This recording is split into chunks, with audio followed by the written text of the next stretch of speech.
E para apresentar o nosso primeiro palestrante, eu quero trazer um currículo que muitas vezes vai ficando esquecido, né? Porque a gente vai se acostumando a olhar para a pessoa como político, como representante de um Estado, mas tem todo um histórico ali que o faz se tornar essa pessoa competente para ocupar esse cargo e principalmente para dar esse primeiro dia de palestra, fazer a abertura das palestras aqui no nosso Interagro 2024. Eu estou falando de alguém que é graduado em Ciências Biológicas pela Universidade Federal do Rio de Janeiro, mestre em Zootecnia pela Unesp, especialista nas áreas de gestão empresarial pela FGV e gestão estratégica pelo Instituto Francês INSEAD. Foi presidente da FamaSul e do Conselho Deliberativo do SEBRAE, vice-presidente e diretor da Confederação da Agricultura e Pecuária do Brasil, a CNA. É diretor da Sapé Agropastoril e, em 2017, foi considerado uma das 100 personalidades mais influentes do agronegócio brasileiro. Eu quero convidar aqui agora, e não vou chamar o Piperno para debater com ele aqui em cima, tá? Podem ficar tranquilos. Vocês sabem que eu apresento todo dia o 3 em 1, ali na Jovem Pan News, conduz o debate, mas hoje a fala é inteira do governador de Mato Grosso do Sul, Eduardo Riedel. Seja muito bem-vindo.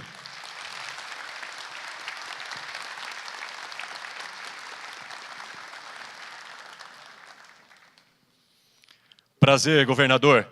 Obrigado. Seja muito bem-vindo. A palavra é contigo agora. Tá, joia.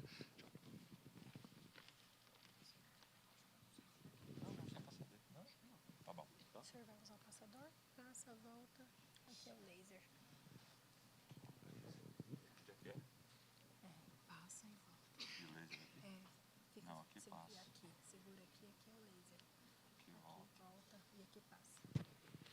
Me entendendo aqui. Boa noite, gente. Também vou falar andando aqui, não sei ficar parado ali, igual o Evandro. Bom, vou saudar de maneira muito rápida, em nome do Alessandro, nosso presidente do Sindicato Rural e organizador, líder desse evento, que já está marcado, registrado para o Mato Grosso do Sul. Alessandro, parabéns pela sua liderança nesse processo. Cumprimentar, em nome do Fred, da FamaSul, o Guilherme estava aqui, está por aqui, o Guilherme da Acrisul,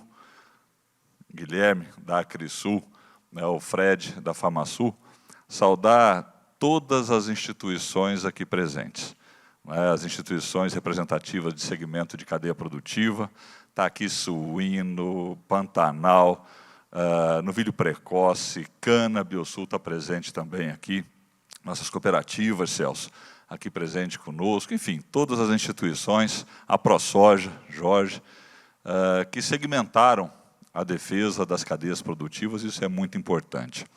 Eu quero, em nome do Laucídio e do Toninho, faço questão sempre de mencionar pessoas que têm essa trajetória e essa vida de defesa do setor, de dedicação, e a gente não pode nunca esquecer de onde a gente veio, como é que nós chegamos aqui. É importante a gente ter essa referência. Obrigado, em nome de vocês dois. Roldão, do nosso Ministério da Agricultura aqui presente, nossa Ciência e Tecnologia aqui, Totti já deu uma aula para nós aqui, está a Embrapa, mas estão as universidades também, e algo que a gente não pode nunca abrir mão.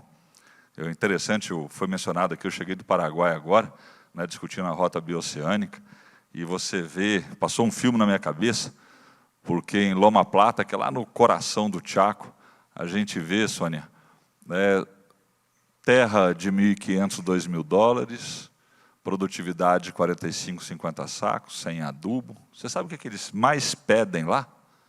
Conhecimento. Qual é a variedade que eu planto?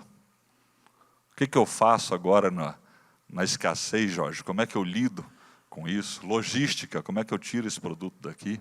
Estou montando uma esmagadora.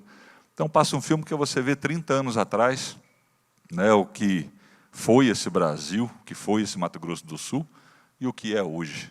E é digno da gente parar e fazer um pouco de reflexão. Não pretendo dar uma palestra para vocês, é um bate-papo, falar um pouquinho sobre alguns números do Mato Grosso do Sul, o que é o Estado hoje, olhar um pouco para frente, no agro especificamente, aonde que nós estamos indo, o que tem acontecido, e falar de infraestrutura, que foi o pedido do Alessandro, desse turbilhão de informação, sai rodovia, sai hidrovia, não sai, o que vai acontecer, atualizar um pouquinho as informações, porque muitas vezes, né, a mídia vai colocando situações e as pessoas ficam distantes do que está acontecendo. Rodrigo deve estar perguntando, duplica ou não duplica 0,60, né, para Cidrolândia? Né? Que é uma demanda, ninguém aguenta mais andar nessa rodovia, agora com a Impasa ali, 800 caminhões por dia, a mais na rodovia. Isso é o que o Mato Grosso do Sul está passando. E a gente vai atualizar um pouquinho esses dados. Vamos ver se eu não me perco aqui nessa... Acho que sempre é importante a gente falar um pouco desses grandes números, né? Aí, ó, começou. O MS, como foi dito aqui pelo Alessandro, né, 32% de fato foi o que aconteceu. Agora, é importante também qualificar esses dados, né? Por que 32%? Preço e produção. A safra 22, 23 foi aquela safra que a gente deu aquela acertada na mão, né? De muito diferente dessa 23, 24 para o Centro-Sul. Aí o Jorge falou assim, papai, tô chegando em Chapadão, os caras estão colhendo 210 sacos de milho lá, 12 mil quilos, 12... Eu falei, pai, que inveja saudável, boa, né? Aqui do Centro-Sul está terrível. O Almir estava aqui agora há pouquinho, né? São Gabriel e para o norte também, é outra realidade. E o agro é isso, né? Uns de cabeça baixa, outros de cabeça erguida, né? A pecuária, eu sempre falo, é algo mais estruturante, mais complexo, né, para ter mudança. A agricultura é muito dinâmica nesse sentido. Mas esse aumento foi muito em função disso. Agora, o importante é esse segundo número de 68% do crescimento da indústria de transformação. E eu digo que é importante porque muitas das cadeias produtivas elas são puxadas pela indústria. Você não planta cana se você não tem indústria. Você não vai entregar para quem? Algumas cadeias produtivas, de novo, elas são puxadas pela indústria. E a indústria, quando chega, ela também incentiva a produção primária, porque dá competitividade. E isso é um dos grandes vetores de crescimento do nosso Estado. O público, né, 18% da receita corrente líquida do Estado, o Estado aplica em investimento. Gente, aqui eu quero também fazer um parêntese, porque às vezes, né, Daniel, da nossa Iagro, a gente tende a achar que isso é normal. A média brasileira é 3. O custeio tende a consumir o orçamento público. Educação, saúde, segurança pública, as grandes áreas. Quando você tem um Estado que conseguiu chegar nesse nível, é porque, ao longo de um bom tempo, tem sido feito o dever de casa. Isso não é milagre, não é da noite para o dia, não é o Eduardo, é a consequência de uma trajetória que faz com que o Estado tenha chegado nisso. E isso significa quase 3 bilhões de reais investido. Isso significa 800 quilômetros de pavimentação de rodovia. Isso significa a reforma de todas as nossas escolas. Isso significa os novos batalhões da Polícia Militar. Aqui o Maurício Kleder. Significa investimento nessas estruturas. Né? E chegar nesse ponto foi uma caminhada muito dura e de muito enfrentamento. Consequência desse crescimento, taxa de pobreza extrema baixa, que é outro indicador extremamente importante para a gente. Capital humano bom, né? O terceiro do país, de uma maneira geral. Menor taxa de desocupação, desemprego baixo, né? Em consequência, alta taxa de ocupação. Quem aqui não está com dificuldade de arrumar gente para trabalhar? Né? Quem tem negócio, quem tem colaborador, funcionário, né? Vai atrás de gente todo dia. A Marina está rindo aqui, porque a função dela é ligar quem está procurando emprego e quem está demandando emprego. Né? E é uma luta diária para quem está procurando emprego. Mas esse é o problema bom. Isso é consequência também de crescimento. E eu gosto muito, esse dia o Jaime apresentou, né, Jaime, esse slide, eu gosto muito desse slide, porque eu poderia falar aqui uma manhã inteira ou à tarde só em cima dessa equação. Essa equação do PIB. Né? O PIB ele é o consumo das famílias, investimento total, gastos do governo e o saldo da balança comercial. É isso que forma o crescimento de um país, de um estado, de um município. E por que eu gosto de mostrar isso? Por causa dos indicadores que a gente viu. Se você olhar essa equação, você entende muito bem por que o Mato Grosso do Sul cresceu 6,6% em 2023. Foi o terceiro estado que mais cresceu no Brasil. Porque o consumo familiar, ele é bom no Mato Grosso do Sul. É a terceira melhor renda média do país, do trabalhador. R$ 3.400 na média. Terceiro melhor.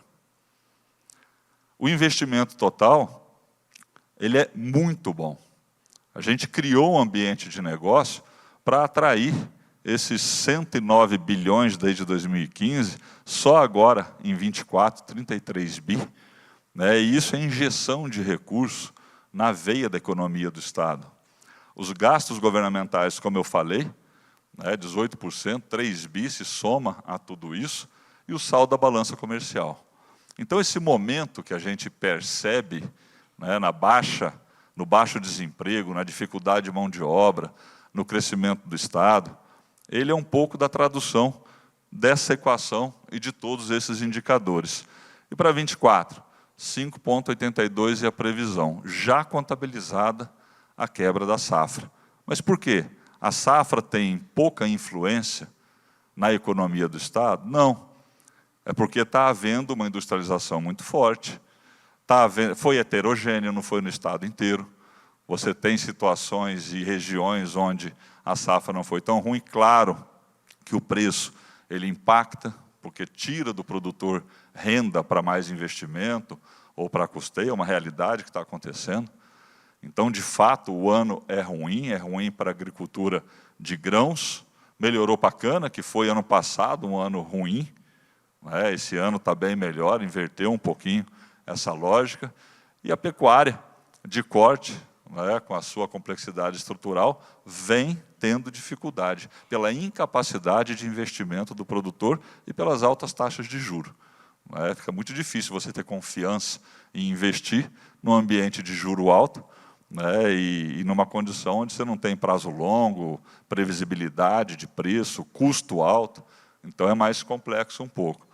Suíno e aves, está aqui o bigatão, presente também das umas, tem uma série de fatores que estão trazendo para o Estado também investimentos altos nessa área.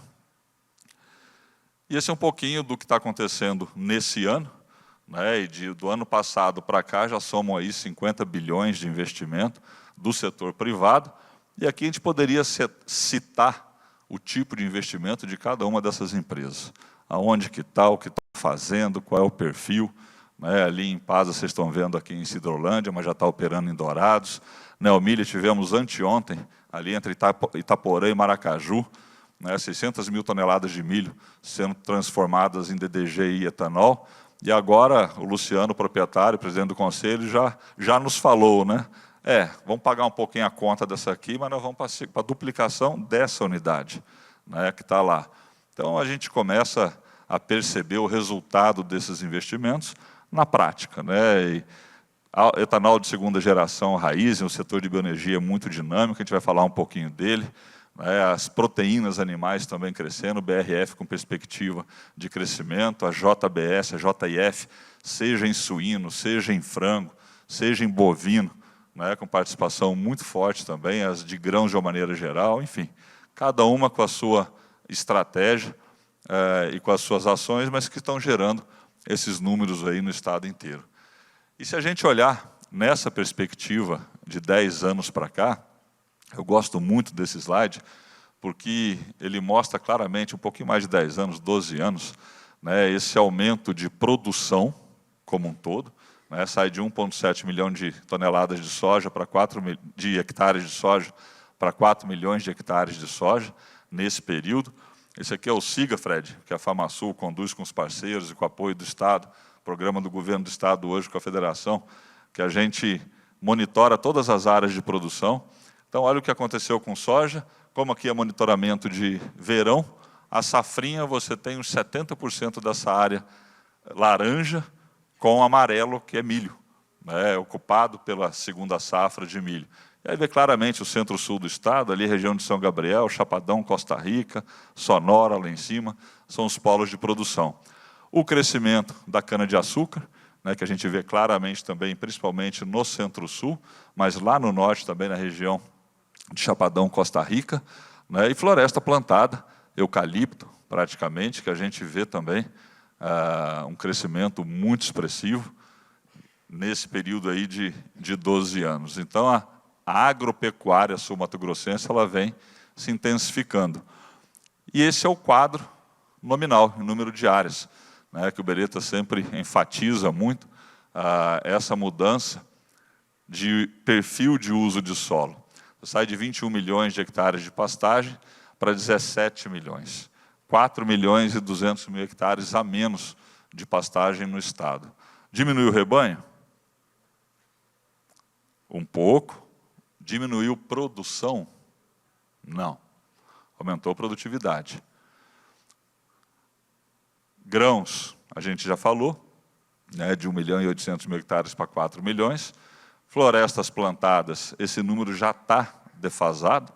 Né, a última avaliação, 1,5 milhão de hectares, né, 1 milhão 400 e pouco. Né, 1 milhão de hectares em 12 anos.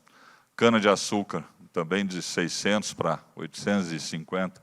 Safra recorde esse ano vai para 52 milhões de toneladas de cana. Não é isso, Amaury? Aqui. E outras culturas de uma maneira geral. E esse outras já não é tão outras de segundo plano, porque você sai de 560 mil hectares para 1 milhão e 100 hectares. Aqui já começa um leque de diversificação de uma série de outras atividades. Vou dar um exemplo. Amendoim. A gente ouvia falar em amendoim aqui.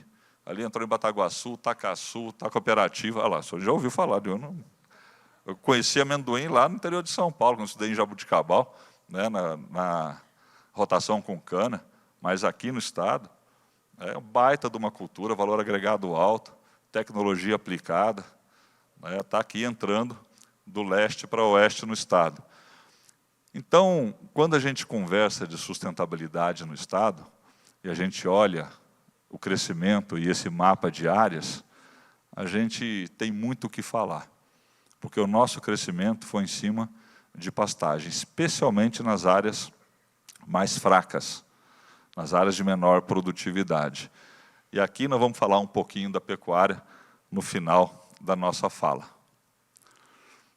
E aí leva o Mato Grosso do Sul a todos esses indicadores, né, em termos de ranking nacional, produção liderando e estando à frente de uma série de produtos, e exportação também, né, que é sempre importante para o nosso saldo de balança comercial, que compõe o crescimento do estado.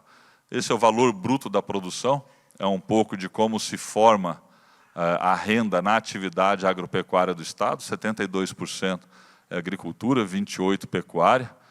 Dos 28% da pecuária, 73% é bovinocultura de corte, 13% frango, 10% suínos, 2% leite e outros 2%. Agora, há muito pouco tempo atrás, né, esse percentual da bovinocultura de corte era mais de 90%. Né, e o crescimento de suíno e frango, principalmente, é que tem levado a isso. E no caso da agricultura, soja, 60%, milho, 17%, cana-de-açúcar, 13%, florestas plantadas já chegando aí a quase 10% em valor bruto de produção. Né, então, dá uma dimensão de como é que está sendo formada a economia do agro no estado de Mato Grosso do Sul. E aí, olhando as tendências, né, a gente tem visto claramente esse setor florestal em expansão, é um primeiro setor. A segunda grande tendência é bioenergia, né, não só de biomassa, mas os biocombustíveis de uma maneira geral. É outra ação que políticas públicas do estado têm atraído para cá esse tipo de negócio. A agricultura de grãos também vem crescendo e vai continuar crescendo, né, principalmente a área de pastagem degradada, tem pouco espaço para você fazer abertura de área.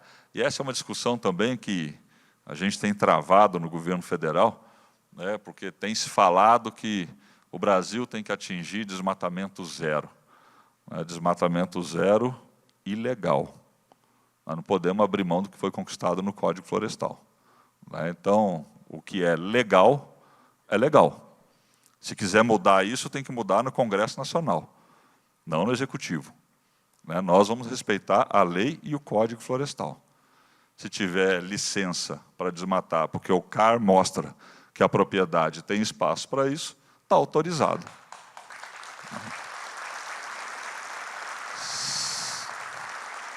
Só para pontuar e deixar claro, porque vira uma grande confusão. Né? Pode desmatar, não pode desmatar? Depende da lei. O Código Florestal brasileiro permite 80% de uso da área de uma fazenda. Então pode, se a propriedade assim permitir.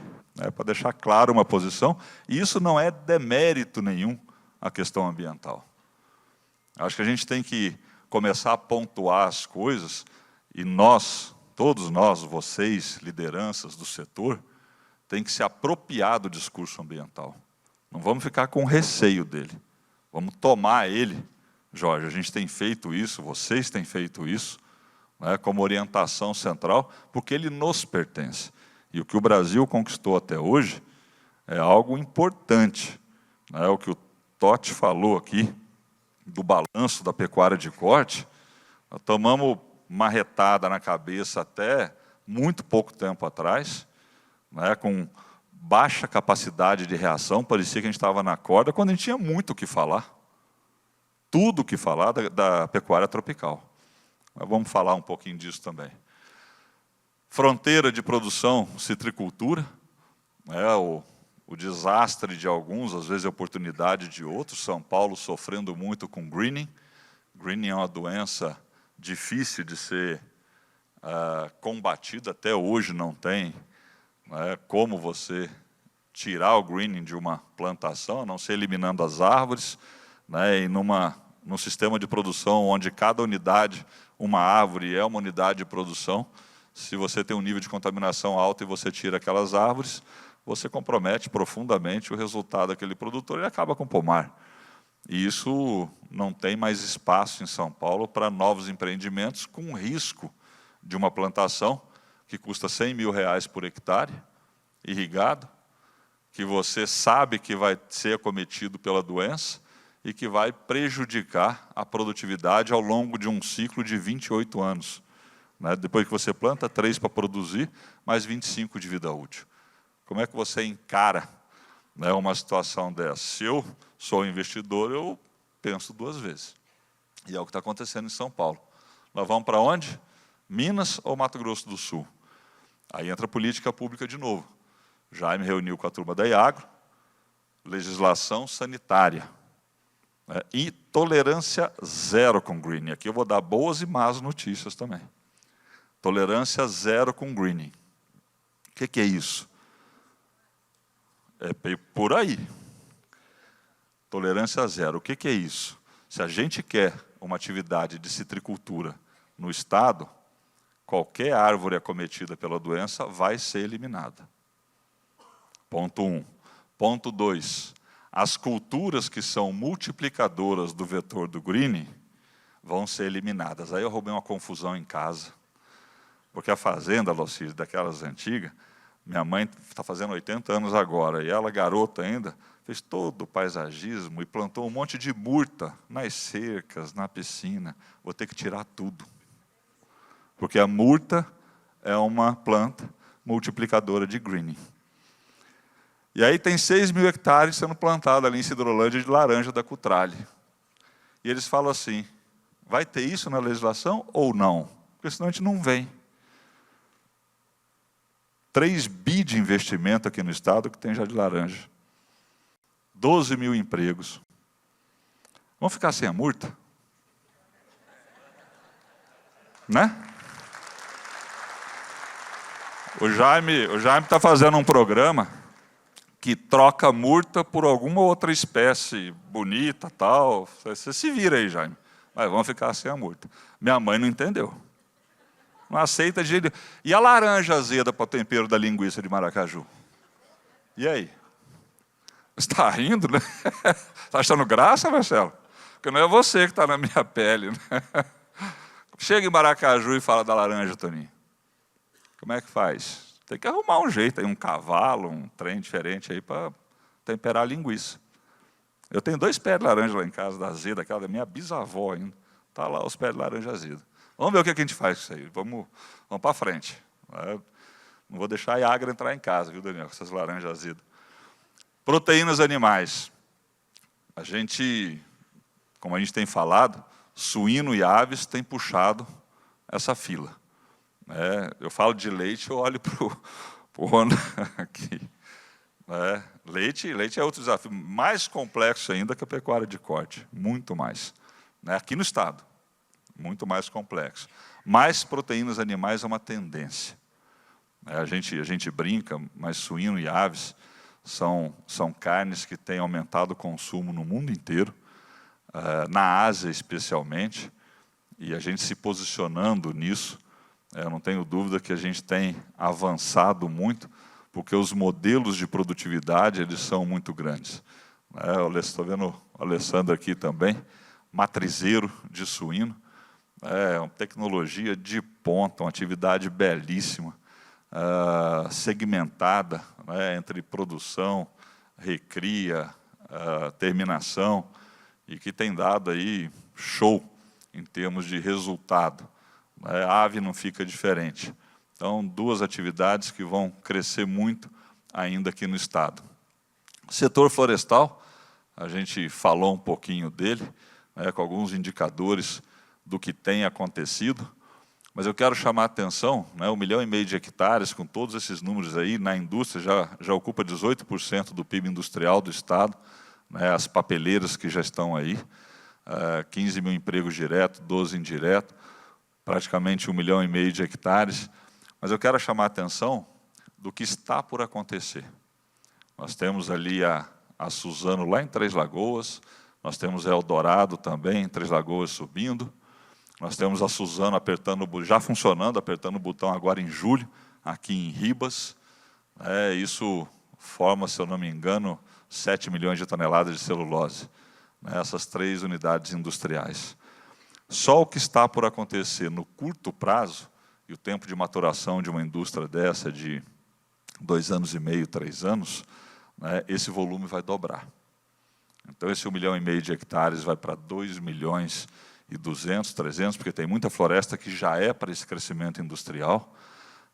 E o Mato Grosso do Sul, sem dúvida nenhuma, já está posicionado como o estado de maior produção de celulose do Brasil, e o maior exportador mundial de celulose. E aí entra a discussão da logística que nós vamos falar um pouco. Eu gosto de eucalipto, não gosto de eucalipto, ele está concentrado naquela região que a gente viu, Costa Leste. Ali tem uma alternativa para o produtor.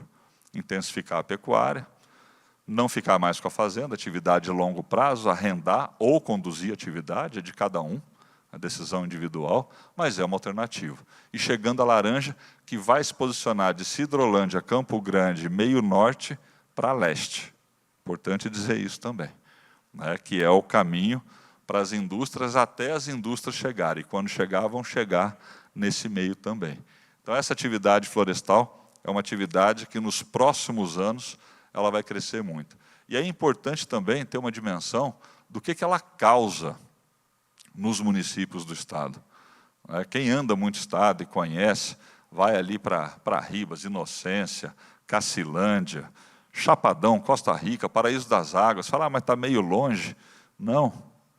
Uma indústria dessa, ela irradia um volume de negócios, de empresas, de empregos, que os municípios da região são fortemente impactados. Um município como Inocência, que tem 9 mil habitantes, e no pico de construção da fábrica, que vai ser 2026, vão ter 10 mil trabalhadores. Você imagina a dimensão do impacto disso. A primeira rodovia de concreto no estado nós vamos fazer naquela região. E talvez vir para ficar. Nós vamos medir direitinho, a Luana também sabe o que nós estamos falando, medir direitinho o nível de investimento a mais, deve estar entre 20% e 22%, só que uma manutenção muito menor ao longo de 20 anos, contra as de pavimento flexível, saber o quê, que é uma outra realidade. Então, estamos animados com essa mudança conceitual do ponto de vista de rodovia aqui no estado. A outra grande atividade, está aqui o Amauri da Biosul, que é bioenergia, e a novidade não só por uma nova usina ou duas novas usinas de etanol, de açúcar, mas por tudo que as indústrias desse segmento têm avançado em termos de tecnologia, de geração de biogás, etanol de segunda geração. É um outro paradigma tecnológico sendo quebrado dentro dessas indústrias. E aí vem investimento, vem novos empregos, empregos qualificados, também com patamar diferente. Recorde na nossa safra, 52 milhões de toneladas, né, de produção de etanol, de açúcar. Nós somos o quarto maior produtor de cana-de-açúcar, quarto maior de etanol, né, e agora a bioenergia vem com a novidade do etanol de cereais, né, desde o início desse século. Eu lembro bem, a gente foi lá inaugurar a Neomilha agora, terça-feira, e o Roberto Rodrigues, ele é conselheiro da Neomilha, e ele estava junto, né, chegou, fui pegar ele no aeroporto, fomos junto para lá, e a gente conversando. Eu lembro, Fred, eu estava na FamaSul 2006, se eu não me engano, foi um dos primeiros seminários, estava lá sapiando, né, não era nada lá, era presidente do sindicato de Maracaju. E aí começou a discussão do etanol de milho nos Estados Unidos. E a gente olhando assim, milho era uma cultura igual feijão, tinha superprodução, preço desabava, porque era só mercado interno. Tinha queda de produção, preço explodia.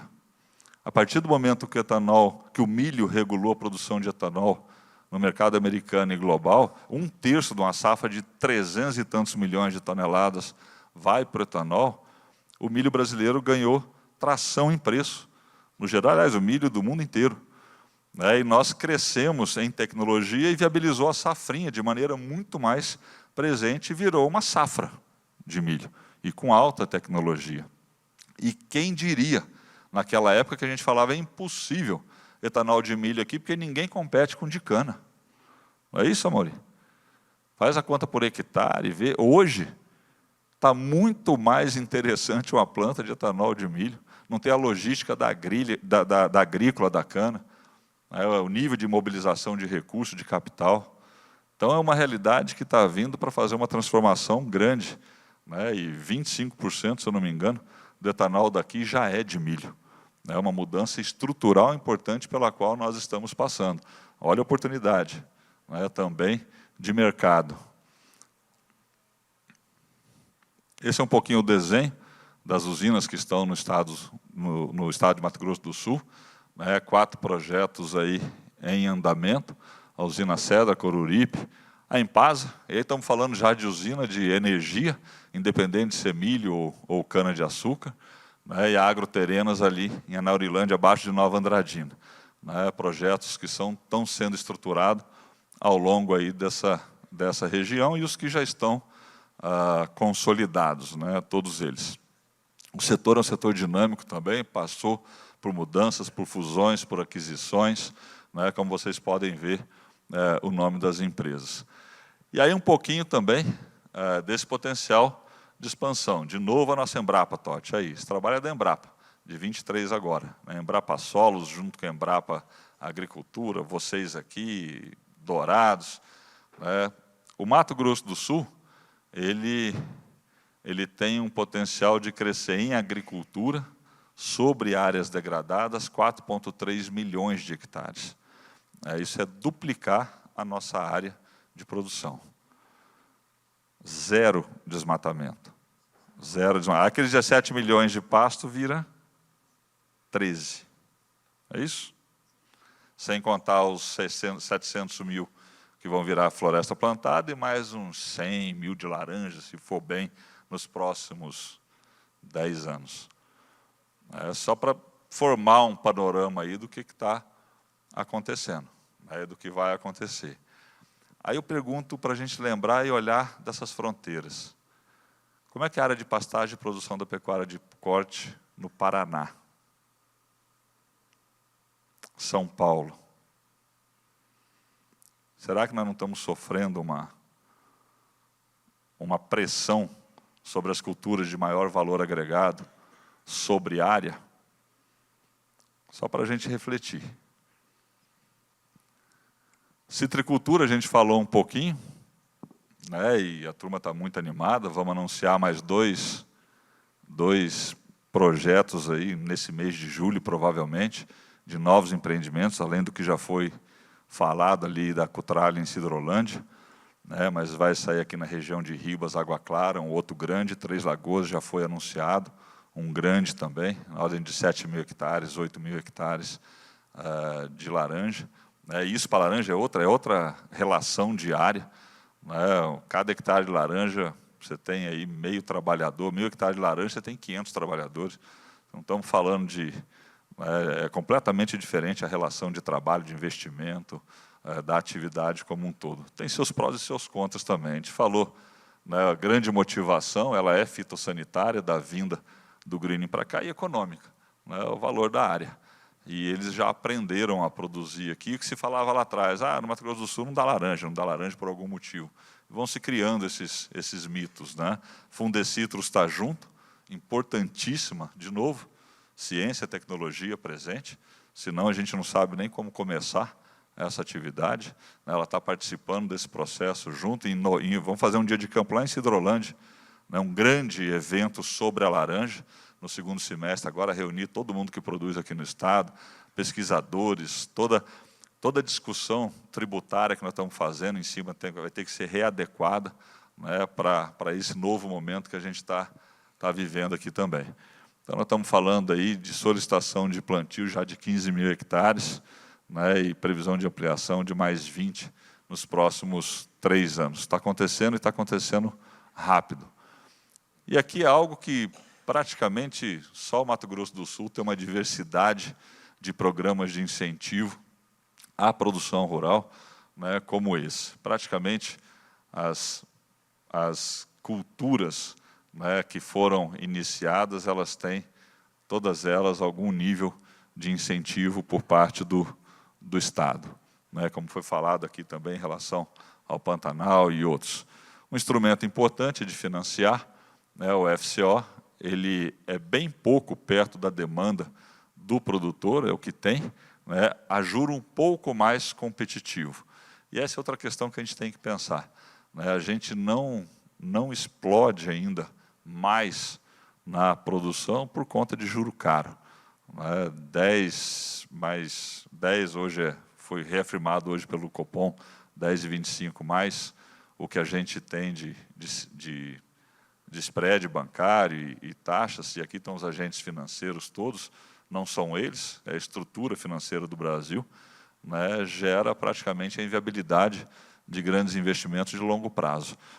E é difícil o produtor médio, aí você tem os grandes produtores, quando eu falo grande, é grande mesmo, que vão para uma estrutura de capital diferenciada. Né, fazem equity, envolvem com estruturação internacional, isso acontece. Né, tem que estar travado em dólar, tem que lidar com esse mercado fora do país, porque tudo é moeda estrangeira. Agora, o médio produtor, é muito complicado você fazer investimento robusto de longo prazo com essa situação de juro que a gente tem. O FCO ainda é um grande instrumento que a gente tem, 2,4 bilhões aí para o FCO como um todo, normalmente vai a metade disso para a linha rural, né, 1,2. E aqui olhando um pouco o nosso estado para frente, né, a gente falou um pouco disso tudo. Crescimento da agricultura e da floresta, 4 milhões de fronteira é o que nós temos aqui, e vai acontecer. Dá um tropeção esse ano, em algumas áreas vai bem, cresce lá, ano que vem melhora, o produtor se anima, preço sobe, nós vamos atravessar uma sequência de preço menor um pouco do que a gente estava acostumado, China desacelerou, aí conversa com os analistas de mercado, todos eles sabem muito disso. Né? Mas, fato é que isso é cíclico, e como disse o Totti, o produtor levanta a cabeça e é um investidor eterno. O produtor vai sempre investir na sua atividade. Né? A geração nova que está chegando aí está olhando e está pensando, e essa é uma característica do sucesso do agro brasileiro, juventude. Né? Tem uma turma nova, preparada, que assume os negócios e vai para cima. A intensificação da bovinocultura de corte é inexorável, maior produção de proteínas animais, de uma maneira geral, todas elas. A intensificação da agricultura também, né? Nós estamos num patamar e num nível de produtividade que é referência para o mundo inteiro. A gente não falou de irrigação, né? É outra atividade que a gente criou um ambiente de negócio propício, com legislação ambiental, com licenças, e tem acontecido de uma maneira muito acentuada. Isso muda o perfil da nossa atividade agrícola, talvez seja um dos grandes vetores. Mas o percentual é pequeno em relação à área, né? Ainda é, né? Mas é também um processo que não tem muito retorno. Cada vez menos gente no campo, né? Ganho de escala, profissionalização da gestão, redução do crédito oficial, essa é uma realidade, né? Não vai existir aí essa profissionalização da tomada de crédito no mercado, ela vai acontecer de maneira cada vez mais intensiva, né? Sustentabilidade e as grandes aquisições que estão acontecendo. E sustentabilidade é um tema que a gente fica, às vezes, reticente em entrar nele mais forte, mas, de novo, né, vamos nos apropriar dessa agenda. Nós, o Alessandro falou aqui, e parabéns também pela temática, porque isso não é só bonito, isso é dinheiro, é econômico. Mas como assim? Se o produtor não está vendo esse dinheiro no bolso? Ele está vendo, sim. Tem algum produtor de soja que não faz plantio direto? A maior tecnologia de sustentabilidade do planeta, Totti. Agricultura tropical, plantio direto. Se ele não fizer, perde dinheiro. Agora nós temos que se apropriar do balanço do carbono, e aí tem que medir, Jorge, para mostrar. Porque senão a gente fica falando, sem mostrar, sem a ciência chegar e apontar, como foi feito com o arroto do boi que você falou, que o IPCC há 2 anos atrás mudou o texto e falou, isso vale só para o temperado. No clima tropical, a produção de pecuária de corte é diferente, o balanço é muito mais positivo. Como assim? Vocês passaram 10 anos apontando o dedo, acusando. Se não tiver a ciência para mostrar, nós vamos ficar apanhando. Ao invés de ficar reclamando, vamos mostrar. Então nós temos que sair desse casulo, porque a gente já faz. Não estamos dizendo, vamos fazer, vamos investir nisso, vamos cuidar disso. A gente já faz. 60% do nosso território é como ele veio, e a nossa agropecuária é a mais sustentável do mundo. A gente já faz. Só temos que mostrar, e de maneira inteligente. E esse tema, ele é mercado. Ele é dinheiro no bolso. Quando a gente discute, né, e falei isso hoje lá no Paraguai, falando do Chaco, do centro-oeste brasileiro, do norte da Argentina e do norte do Chile. Essa é a agenda global. Isso está na COP, isso está no Fórum Econômico Mundial, seja você de direita, de esquerda, de centro, de meio. Os árabes que querem investir aqui estão olhando isso, os fundos americanos estão olhando isso. A agenda global é essa. Segurança, comida, energia, sustentabilidade, tudo depende de como você coloca, e inclusão social ou justiça social, que só vai melhorar com prosperidade, com renda, com crescimento, com desenvolvimento. E nós, essas regiões, estão muito bem posicionadas nessa agenda global. Se o Brasil não liderar o discurso, a fala, e se colocar nessa agenda global, nós vamos perder relevância nesse processo. Então, eu fico vendo algumas discussões que nós estamos muito bem posicionados e que nós temos que nos colocar. O centro-oeste brasileiro, então, nem se fala nessas agendas. Olha o que o setor de bioenergia está fazendo no país. 90% da nossa geração de energia do Estado é renovável, 92% é renovável. A Europa está em 16, 17, a Rússia, sei lá quanto. O mundo queima carvão, queima petróleo, queima gás. Olha a nossa situação. Para a biodiversidade, para balanço de carbono. E isso é sustentabilidade. A receita para desigualdade social é crescimento, não tem outra. Competitividade logística do MS. Aqui é um tema que a gente tem muito para caminhar, mas está caminhando. Vermelho, as rodovias federais. Azul também, a 262 e 267, e a 040 é uma estadual.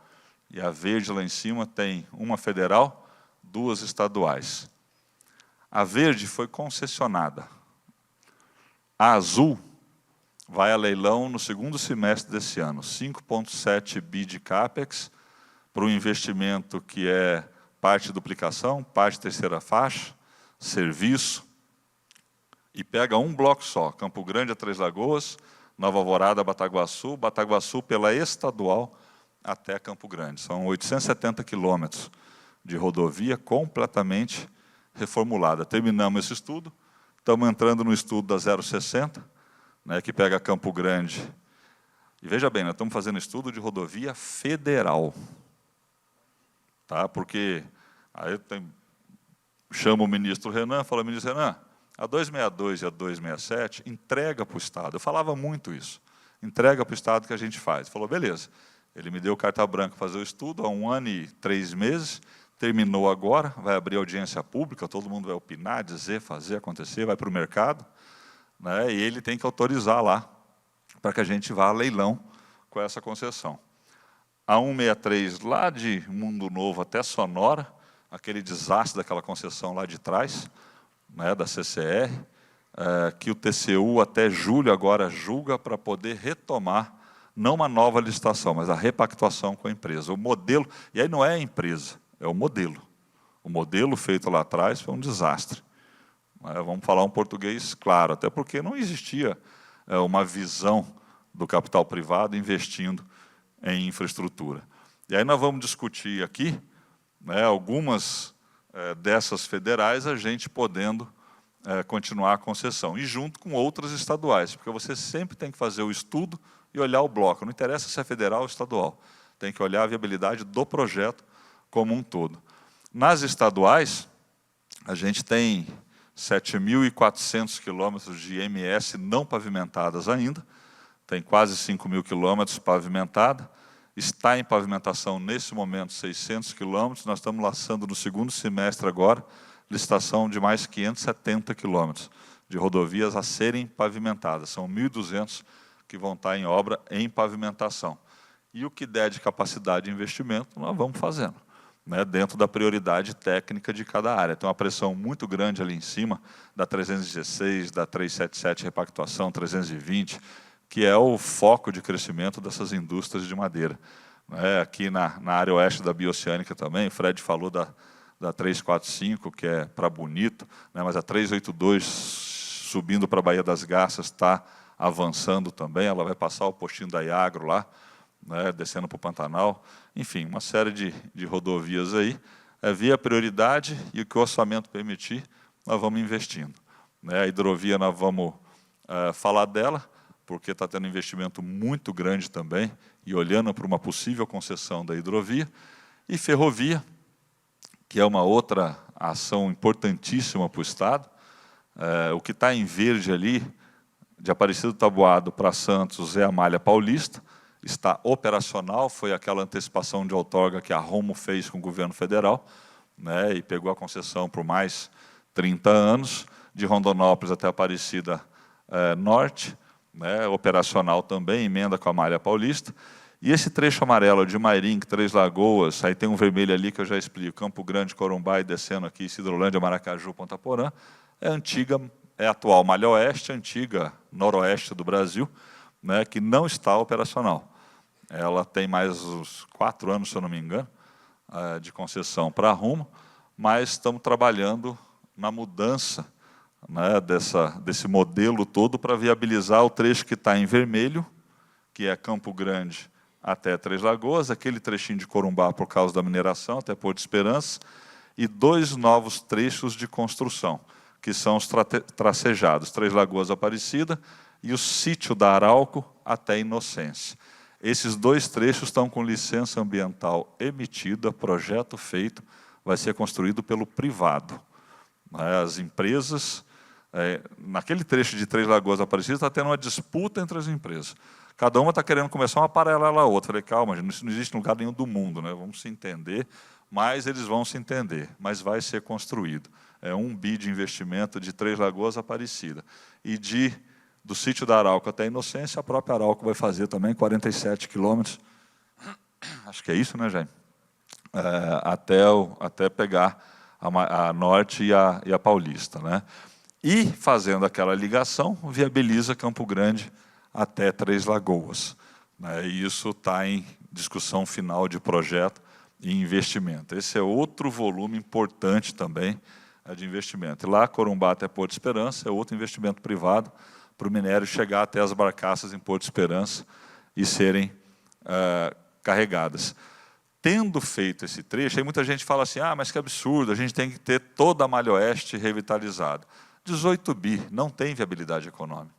Ninguém vai assumir esse risco com 35, 40 anos de concessão.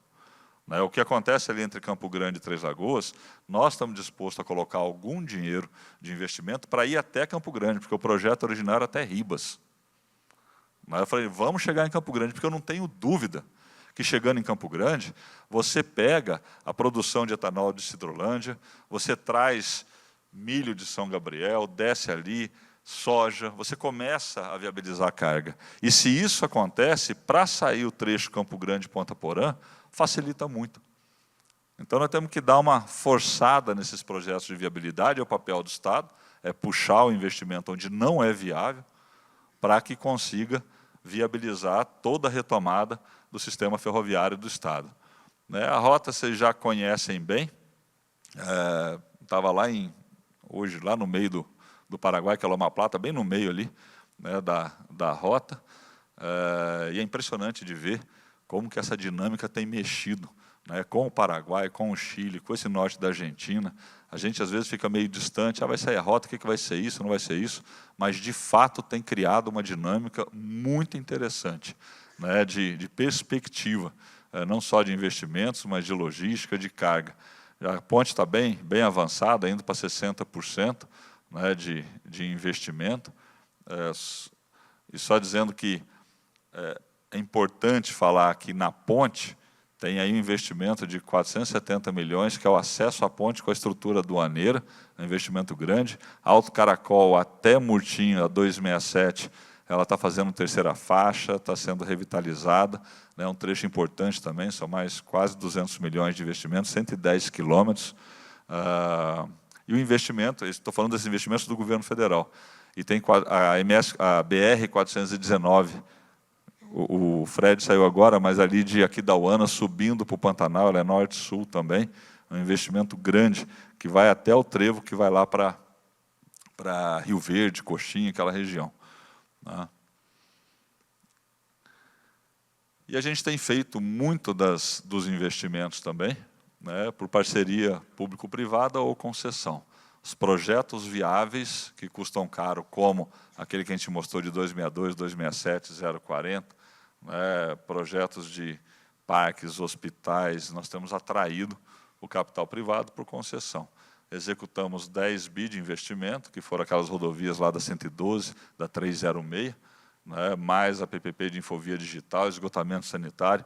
Mato Grosso do Sul vai ser o primeiro estado a universalizar esgotamento sanitário no Brasil, um projeto grande, né, que está em plena evolução, mais 4 anos, 5 anos conclui essa meta, né, centrais de energia fotovoltaica, e os novos projetos que começam a leilão a partir desse segundo semestre, né, grande parte deles em infraestrutura rodoviária, né, acontecendo de maneira muito forte. E aí a gente volta àquela agenda, para finalizar, um pouquinho do que está acontecendo no Estado. Né, essa mudança de uso de solo, daquela tabelinha que eu mostrei, ela vai se intensificar nesse processo. Né, o mercado, ele lidera muito dessa transformação. Estado carbono neutro não é só porque é bonitinho falar, né, de novo, é um aspecto econômico, é branding, é resultado para preço dos nossos produtos, de uma maneira geral. E, claro, né, a gente consegue mitigar aquilo que a gente emite. Né? Vocês viram a gente falar de infraestrutura e logística, absolutamente crucial para o nosso negócio. PPPs e concessões é o caminho, o vetor que a gente vai usar para parte desse processo. Já falamos de energia e acelerar a industrialização.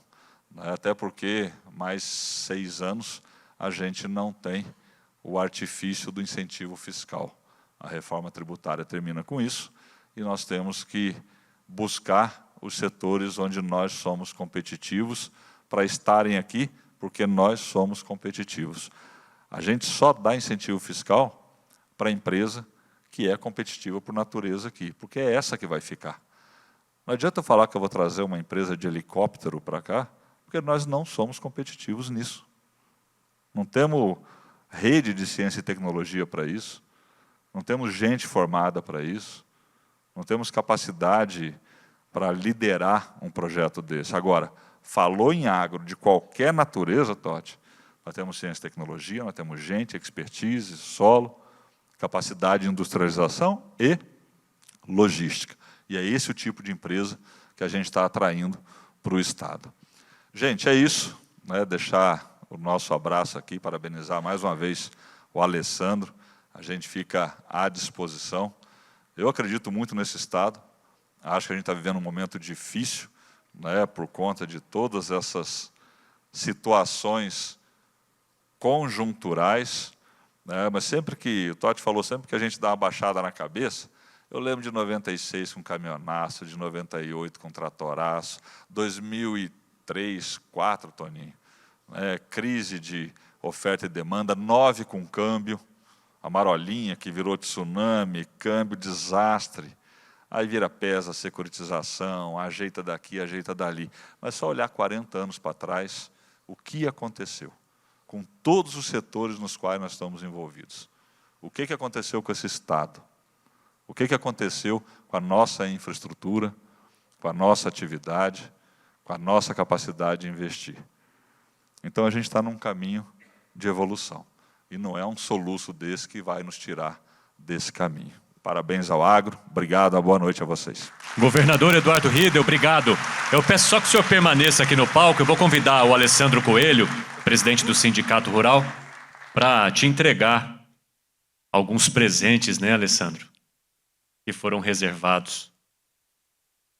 Além do certificado dessa palestra de abertura.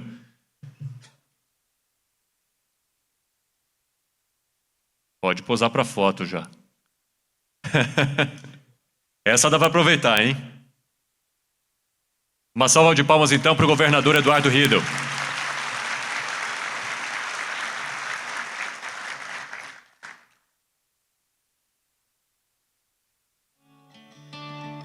Pessoal, eu quero aproveitar, depois dessa palestra de abertura, vou convidar vocês, olha lá, o Alessandro já até está fazendo assim, ó. Sabe por quê? A Associação Sul-Mato-Grossense de Suinocultores está oferecendo um coquetel ali especial, ali no Espaço Lloyd Bonfim. Então, por favor, vocês estão todos convidados para a gente marcar essa abertura com bastante comemoração. Amanhã, logo cedo, espero todos vocês aqui para a nossa abertura, inclusive com o ministro da Economia, Paulo Guedes, que vai fazer a palestra de abertura nesta sexta-feira, além de muitos outros debates importantes com pessoas importantes do agronegócio e também da política e economia nacional. Um abraço a todos, boa noite, tchau! O São Lourenço e o Paraguai